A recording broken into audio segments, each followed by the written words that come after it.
فلسطین کی آزادی کا مشن، یہودیوں کو قدم قدم پر دھول چٹانے والا، اکیلا ہی عالم کفر سے ٹکرانے کا حوصلہ رکھنے والا، پاک دھرتی کا ایک عظیم مجاہد، کفر پر لاوے کی طرح برسنے والے اس مجاہد کی طویل داستان سننے کے لیے چینل کو سبسکرائب کیجئے اور ویڈیو کو لائک کیجئے۔ مجھے امید ہے کہ اسے میری معذرت نہیں سمجھا جائے گا، بلکہ جو کچھ میں عرض کر رہا ہوں اسے حقیقت تصور کیا جائے گا۔ یقیناً علی یار خان، یقیناً ہمیں آپ پر مکمل اعتماد ہے۔ بہرطور اگر کوئی بہتر تجویز آپ کے ذہن میں آئے تو اس سلسلے میں آپ ضرور ہماری مدد کیجیے۔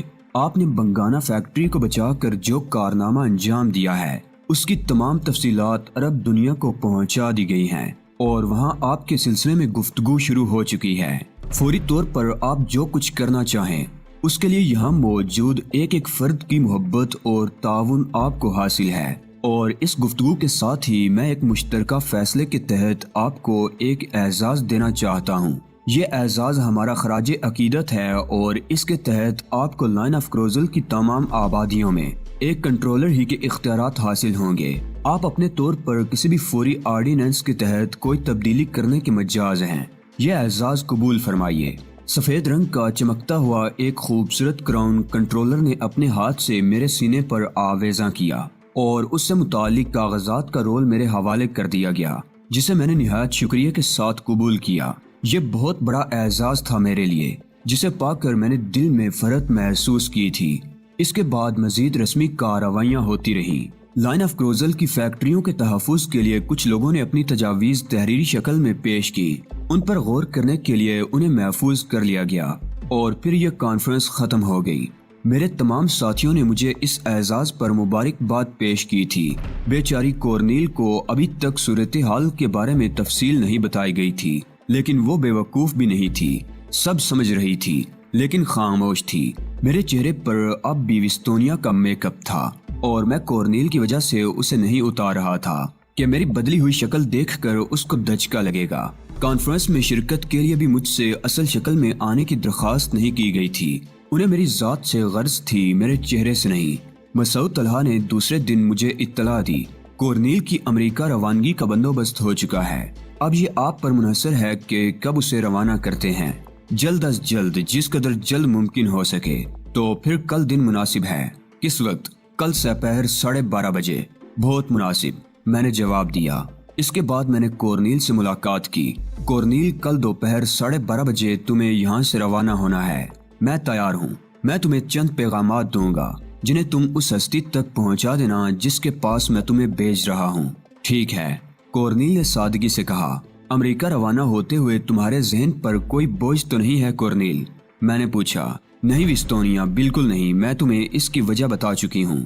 وہ بولی، تم نے میرے بارے میں بھی کسی تجسس کا اظہار نہیں کیا۔ تمہارے بارے میں صرف اتنا ہی کہہ سکتی ہوں وستونیا کہ میں نے تمہاری مدد کی جرات کر کے اپنی زندگی کو ایک مقصد دیا ہے، ورنہ شاید پوری زندگی ہی بیکار ہوتی۔ شکریہ کورنیل، میں نے ممنونیت سے کہا۔ تہذیب کے لیے میں نے ایک تفصیلی خط لکھا تھا جس میں اس سے جدائی کے تاثرات قلم بند کیے تھے۔ لائن آف کروزل کی تازہ صورتحال لکھی تھی اور لکھا تھا کہ میں بھی اس سے ملاقات کے لیے بے چین ہوں۔ کام کی تکمیل ہوتے ہی اس کے پاس پہنچوں گا۔ پھر میں نے کورنیل کے بارے میں اس سے تفصیل لکھی تھی اور لکھا تھا کہ اسے ہر طرح کا ذہنی سکون مہیا کرے، اس کے رجحانات کا اندازہ لگائے، اور وہ کسی نوجوان کی طرف مائل ہو تو اس کی مدد کرے اور اسے ایک بہتر مستقبل کی طرف بڑھنے میں مدد دے۔ دوسری دوپہر میں نے کورنیل کو رخصت کر دیا۔ بہرحال وہ ایک اچھی ساتھی ثابت ہوئی تھی۔ واپس اپنی رہائش گاہ پر پہنچا تو فاخرہ یعقوبی دوسرے لوگوں کے ساتھ موجود تھی۔ سب سے پہلے میں نے اپنے میک اپ سے نجات حاصل کی تھی۔ کیا آپ تیروڈا میں کچھ عرصہ قیام کرنا چاہتے ہیں علی؟ فاخرہ نے پوچھا۔ نہیں، کیوں؟ تب پھر تیار ہو جائیے، ہم لوگ ویسٹ ونگ چل رہے ہیں۔ یہ کیا ہے؟ لائن آف کروزل کی سب سے خوبصورت آبادی، جہاں آپ کے اعزاز میں ایک تقریب کا بندوبست کیا گیا ہے۔ اوہ، اس کی گنجائش ہے ان حالات میں نے حیرانی سے کہا۔ ہاں ہے، ایسی بات ہے تو مجھے کیا اعتراض ہو سکتا ہے؟ تقریب کی نوعیت کیا ہے یہ آپ کو وہیں چل کر معلوم ہوگا، فاخرہ نے کہا، اور میں نے مسکراتے ہوئے گردن ہلا دی۔ ویسٹ ونگ روانہ ہونے سے پہلے کنٹرولر نے مجھ سے ملاقات کی اور جب میں بدلی ہوئی شکل میں ان کے سامنے پہنچا تو وہ اس انداز میں میرے عقب میں دیکھنے لگے جیسے انہیں کسی کی تلاش ہو۔ فاخرہ نے جب ان سے میرا تعارف کرایا تو وہ حیران رہ گئے۔ فاخرہ نے انہیں صورتحال بتاتے ہوئے کہا کہ پہلی ملاقات کے وقت میں اس میک اپ میں تھا۔ اس میک اپ میں میں نے اپنا یہ کام انجام دیا تھا۔ اس بات سے کنٹرولر خوب محظوظ ہوئے تھے۔ رسمی گفتگو کے بعد ہم ہیلی کاپٹر میں بیٹھ کر ویسٹ ونگ روانہ ہو گئے۔ ہیلی کاپٹر پہلے تو اونچی پرواز کرتے رہے اور پھر جب ویسٹ ونگ کے قریب پہنچے تو خاصے نیچے آ گئے۔ لائن آف گروزل کی یہ آبادی میرے لیے بالکل نئی تھی۔ چاروں طرف پہاڑیاں بکھری ہوئی تھی۔ ایک وسیع و عریض پہاڑی کی دیوار دور تک چلی گئی تھی جس میں سے جگہ جگہ سفید پانی کی دھاریں پھوٹ رہی تھی۔ چھوٹے چھوٹے آبشار تھے جو تھوڑے تھوڑے فاصلے سے گر رہے تھے۔ چاروں طرف سرسبز جنگل اور باغات پھیلے ہوئے تھے۔ فاخرہ یعقوبی نے غلط نہیں کہا تھا۔ ویسٹ ونگ کی آبادی لائن آف گروزل کی سب سے حسین آبادی تھی۔ چھوٹی چھوٹی خوشنما عمارتیں گھاس کے فرش پر پھیلے ہوئے خوبصورت کھلونوں کی مانند محسوس ہوتی تھیں۔ بالآخر ہیلی کاپٹر ایک عمارت کے احاطے میں اتر گئے۔ یہی عمارت یہاں ہماری رہائش گاہ تھی۔ عمارت کے احاطے میں مسلح اور وردی میں ملبوس لوگوں نے مجھے گارڈ آف آنر پیش کیا۔ وائٹ کراؤن در حقیقت بہت بڑا اعزاز تھا۔ اس کا احساس یہاں مجھے اپنے استقبال سے ہوا تھا۔ تمام لوگوں نے میرے ساتھ ہی قیام کیا تھا۔ یہ عمارت جس کے احاطے میں ہم اترے تھے بہت وسیع و عریض تھی۔ فاخرہ یعقوبی، مسعود طلحہ اور ابو حاتم تھوڑی دیر بعد کہیں چلے گئے تھے۔ غازی ناصر، فرحات سلامہ، حشام نصیری میرے پاس موجود تھے اور ہم لوگ مختلف موضوعات پر تبادلہ خیالات کرتے رہے تھے۔ تیسرے دن شام کو فاخرہ یعقوبی نے مجھے اطلاع دی کہ آج مجھے تقریب میں شریک ہونا ہے۔ صحرائے اعظم میں جہاں زندگی بہت خشک تھی وہاں ان لوگوں نے اپنے جینے کے لیے مختلف قسم کی تفریحات کا بندوبست بھی کر رکھا تھا۔ مجھے ایک دریا کے کنارے لایا گیا جس میں چھوٹی چھوٹی ڈونگیاں پڑی ہوئی تھی اور مقامی لوگ ان ڈونگیوں میں پتوار ہاتھوں میں لیے ہمارے منتظر تھے۔ ہم ڈونگیوں میں بیٹھ گئے۔ ڈونگیوں کا سفر کافی دلچسپ تھا۔ کرمزی پھولوں کی بیلیں دریا میں پڑی ہوئی تھی اور ان کے درمیان سے گزرنا خاصا مشکل کام تھا۔ کنارے پر درخت پانی میں ڈوبے ہوئے تھے اور بعض جگہ ان کے نیچے سے گزرتے ہوئے سروں کو جھکا لینا پڑتا تھا۔ ڈونگیاں بے شمار دوسری ڈونگیوں کے ساتھ دریا کے پانی پر بڑی آہستہ خرامی سے چل رہی تھی۔ راستے میں 2-3 بار ہمیں دریائی گھوڑوں سے بھی واسطہ پڑا لیکن وہ ہم سے بچ کر نکل گئے۔ بالآخر تقریباً 1.5 گھنٹے کا سفر طے کرنے کے بعد ڈونگیاں کنارے جا لگی اور ہم کنارے پر اتر گئے۔ تھوڑے ہی فاصلے پر قدرتی رنگوں سے بھرے ہوئے درختوں کے درمیان بے شمار مقامی لوگوں کا مجمع نظر آیا جو شاید ہمارا ہی انتظار کر رہے تھے۔ افریقی اپنے بہترین لباسوں میں ملبوس تھے جو خاص قسم کی گھاس کے لہنگوں کی شکل کے تھے۔ بازوؤں اور ٹانگوں پر انہوں نے چمکیلے کپڑے باندھ رکھے تھے اور ان کے سینے پر سفید رنگ سے نقش کاری عجیب سی معلوم ہو رہی تھی۔ جب ہم ان کے درمیان پہنچ کر ایک چمڑا مڑے ہوئے پتھر پر بیٹھ گئے تو ڈول پیٹنے کی آوازیں بلند ہوئیں اور ٹین کے ڈبوں میں پتھروں کے ٹکڑے بھر کر انہیں بجایا جانے لگا۔ سینگ کا سنک بجنے سے کان پڑی آواز سنائی نہیں دے رہی تھی۔ پھر 10-12 رقاصائیں دائرے میں آ گئیں اور انہوں نے افریقہ کا روایتی رقص شروع کر دیا۔ دیر تک یہ ہنگامہ آرائی جاری رہی اور اس کے بعد درختوں کے عقب سے کوئی اندر داخل ہوا۔ اس کے بدن پر روایتی لباس تھا اور چہرہ پھولوں سے ڈھکا ہوا تھا۔ ایک اور رنگین پتھر پر اس نوارد کو بٹھا دیا گیا۔ میں حیرت اور دلچسپی سے یہ سب کچھ دیکھ رہا تھا۔ چند ہی لمحات کے بعد پھولوں سے لدی ہوئی ایک اور شخصیت کو باہر لایا گیا جس کے کھلے ہوئے ہاتھوں کو دیکھ کر نسوانیت کا احساس ہوتا تھا۔ تھوڑے ہی فاصلے پر اسے بھی بٹھا دیا گیا لیکن جب میں نے ایک باریش شخص کو وہاں آ کر بیٹھتے دیکھا تو مجھے حیرت ہوئی۔ باریش شخص نے نکاح کا خطبہ شروع کیا اور میں متعجبانہ انداز میں پھولوں سے ڈھکے ہوئے شخص کا چہرہ دیکھنے کی کوشش کرنے لگا لیکن مجھے اپنی اس کوشش میں کامیابی نہیں ہوئی۔ نکاح کے وقت جب باریش شخص نے مسعود طلحہ کا نام لیا اور پوچھا کہ وہ عائشہ کو اپنی زوجیت میں قبول کرتے ہیں تو میں حیرت سے اچھل پڑا۔ میں نے جلدی سے آگے بڑھ کر پھولوں سے لدے ہوئے شخص کا چہرہ کھول دیا۔ وہ مسعود طلحہ ہی تھا جو شرمگین انداز میں مسکرا رہا تھا۔ لیکن یہ عائشہ کون ہے؟ میں دلچسپی سے تماشا دیکھتا رہا۔ مسعود طلحہ نے عائشہ کو اپنے عقد میں قبول کر لیا تھا اور اس کے بعد عائشہ کو وہاں سے ہٹا دیا گیا۔ فاخرہ یعقوبی میرے قریب پہنچی اور میرے بازو پر ہاتھ رکھتی ہوئی بولی، عائشہ کو رخصت کرنے میں مدد نہیں دیں گے علی؟ تم نے خوب تماشا کیا ہے مگر یہ عائشہ ہے کون؟ آپ کے لیے محرم ہے۔ آپ چاہیں تو اسے دیکھ سکتے ہیں۔ میں نے آگے بڑھ کر لڑکی کے چہرے سے پھول ہٹائے اور چونک پڑا۔ یہ سائیکا مائلر تھی جس کی آنکھیں جھکی ہوئی تھی اور چہرے پر مسرت نظر آ رہی تھی۔ میں نے فرط مسرت سے آنکھیں بند کر لیں، پھر کسی خیال کے تحت حیران ہو کر اس کے پاؤں دیکھنے لگا۔ وہ بے ساکھیوں کے بغیر چل کر وہاں پہنچی تھی اور اب بھی بے ساکھیوں کے بغیر ہی جا رہی تھی۔ فاخرہ کی طرف میں نے دیکھا تو وہ آہستہ سے بولی، سائیکا نے اسلام قبول کر لیا ہے اور اپنی خوشی سے مسعود طلحہ سے شادی کر لی ہے۔ خدا کی قسم فاخرہ، تم نے اب تک کی تمام محنت کا صلہ دے دیا ہے مجھے۔ دلہا اور دلہن کو پرخلوص مبارکباد دی تھی میں نے۔ درختوں کے درمیان ایک خوبصورت پھولوں کی جھونپڑی بنا کر اسے حجلہ عروسی کی حیثیت دی گئی تھی اور مسعود طلحہ وغیرہ کو وہیں رہنا تھا۔ رات کو ہم واپس چل پڑے۔ مجھے اس تقریب میں واقعی لطف آ گیا تھا۔ آدھی رات تک میں لوگوں سے اس دلچسپ تقریب کے بارے میں گفتگو کرتا رہا۔ میں نے اپنی انتہائی پسندیدگی کا اظہار کیا تھا۔ رات کو جب سب چلے گئے تو میں اپنی آرام گاہ میں آرام کرنے لیٹ گیا۔ ایک چہرہ آج بری طرح یاد آ رہا تھا اور نہ جانے میری آنکھیں اسے کس کس روپ میں دیکھ رہی تھی۔ تہذیب مالکم ایکس کے علاوہ اور کس کا چہرہ ہو سکتا تھا وہ؟ لیکن ابھی نہ جانے کب تک مجھے وہ چہرہ اس روپ میں دیکھنے کی فرصت نہیں تھی۔ میں نے اپنا ذہن جھٹکا اور سوچنے لگا کہ جس قدر جلد ممکن ہو سکے مجھے اسٹیفن براکوڈا کا فیصلہ کر دینا چاہیے تاکہ اس کے بعد میں تہذیب سے جا ملوں۔ یہ احساس اس وقت بے پناہ شدت اختیار کر چکا تھا اور شاید صبح ہونے تک میں اپنے ذہن میں یہی فیصلے کرتا رہا تھا کہ اسٹیفن براکوڈا کی تلاش کے سلسلے میں مجھے کیا کرنا چاہیے۔ اس وقت صبح کی روشنی چمکنے لگی تھی جب ایلٹ میرے ذہن میں آیا۔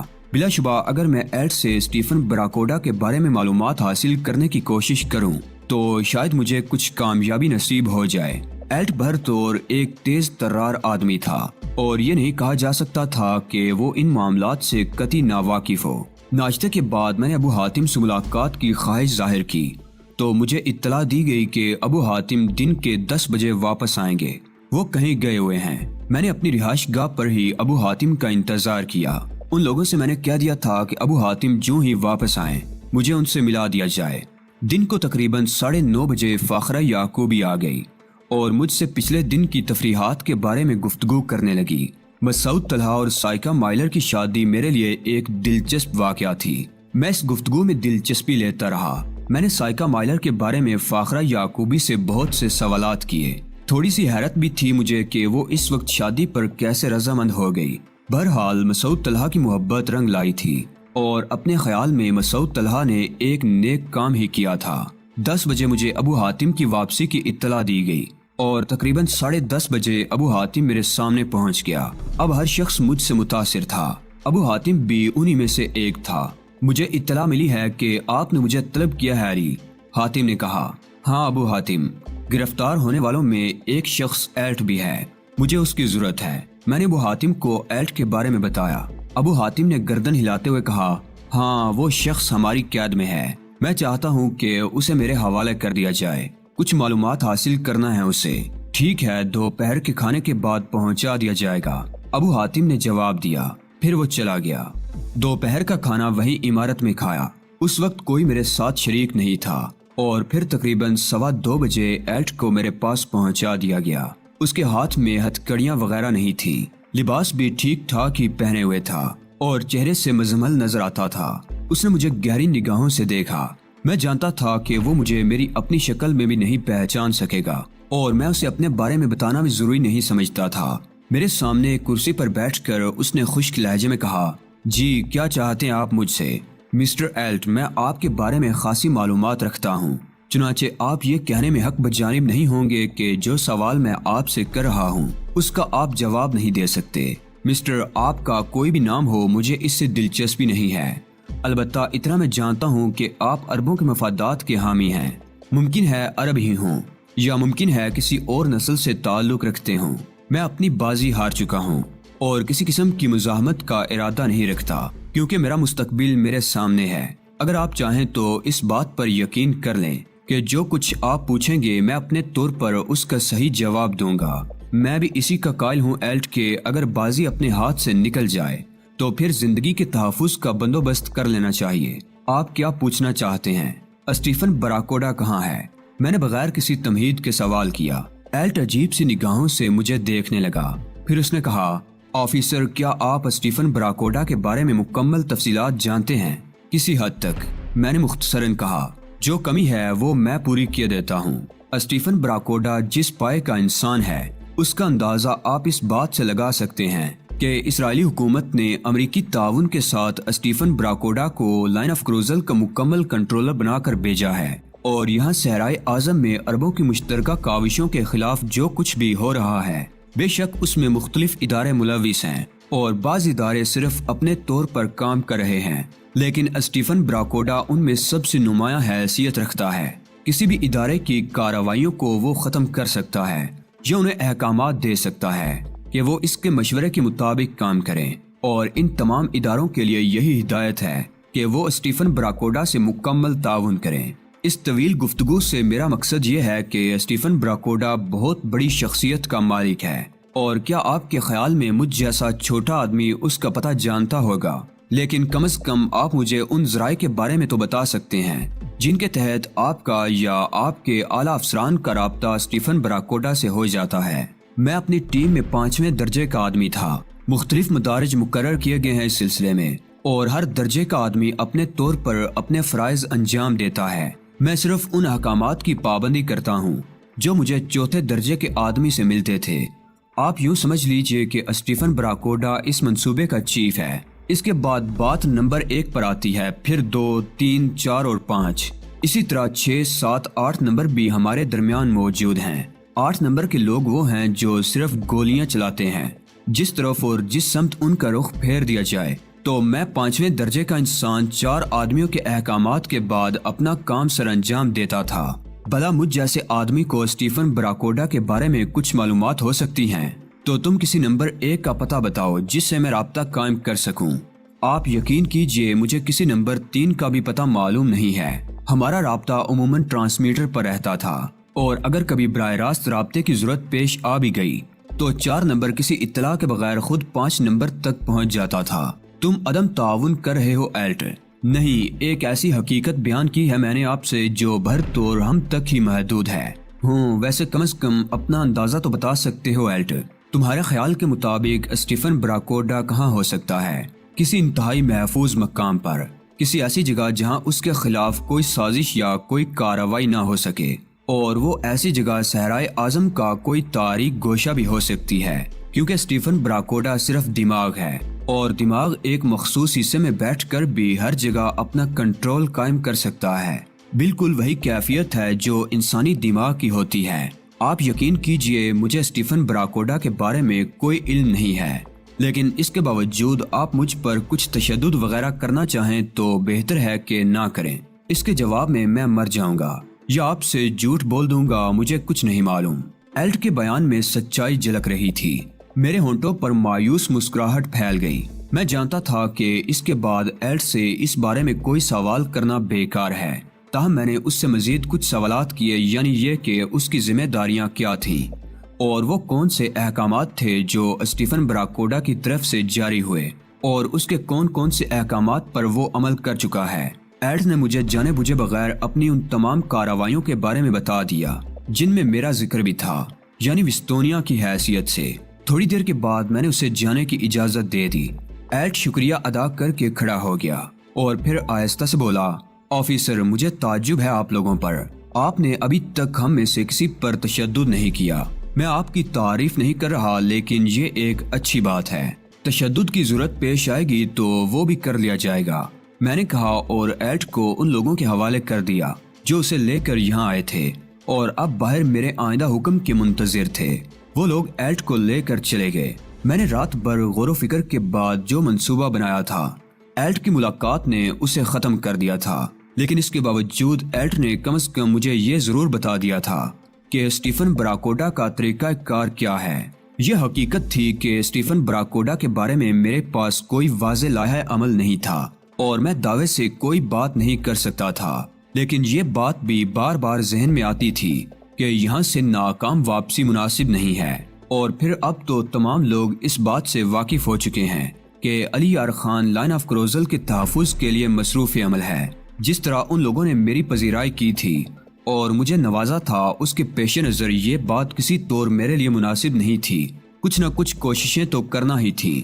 ایک اجتماعی نشست میں مجھ سے اس سلسلے میں سوالات کیے گئے اور میں نے ہر سوال کے جواب میں یہی کہا کہ میں طویل عرصہ یہاں صرف نہیں کر سکتا اور یقیناً یہ میرے لیے ممکن نہیں ہوگا کہ میں لائن آف کروزل کے ہر سیکٹر میں جا کر وہاں ہونے والی سازشوں کے بارے میں پتہ چلاؤں۔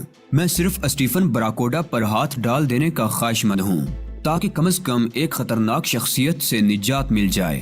اسی نشست میں مجھ سے پوچھا گیا کہ کیا اس کے لیے میں نے کوئی جامع منصوبہ بنایا ہے، تو میں نے جواب دیا نہیں، بدقسمتی سے میرے ہاتھ کوئی ایسا پوائنٹ نہیں لگ سکا جس کی بنیاد پر میں سیدھا اسٹیفن براکوڈا کی طرف رخ کر سکوں۔ یہی مجبوری مجھے صحرا گردی پر مجبور کر رہی ہے، اس وقت تک کے لیے جب تک کوئی ایسا سراغ ہاتھ نہ آ جائے جو براہ راست ہماری رہنمائی براکوڈا تک کر سکے۔ میں ایک بار پھر تنہا ہی اس مہم پر روانہ ہونا چاہتا ہوں۔ میری اس بات پر کچھ لوگوں نے اپنی اپنی تجاویز پیش کی۔